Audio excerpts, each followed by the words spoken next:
আজ স্বাধীনতার ৫৩ বছর বয়সেও বাংলাদেশের মানুষ সত্যিকার স্বাধীনতা পায়নি। যদিও আমরা ৫ই আগস্ট ২০২৪-এ নতুন করে নতুনভাবে দ্বিতীয় স্বাধীনতা অর্জন করেছি।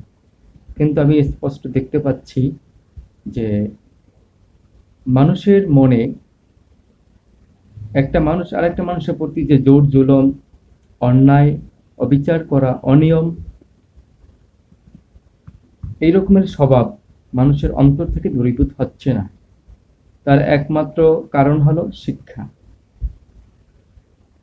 আসলে মানুষের মধ্যে এই শিক্ষার বিস্তার, উন্নয়ন ঘটাতে হবে যে মানুষ মানুষকে কখনো ঠকাতে পারে না। যে মানুষ মানুষকে ঠকায় সে কখনো মানুষ হতে পারে না। তাই আমাদের মানব সম্পদ সবচেয়ে বড় একটি শক্তিশালী সম্পদ। মানুষের জন্য এই রাষ্ট্র, সমাজ এবং দেশ।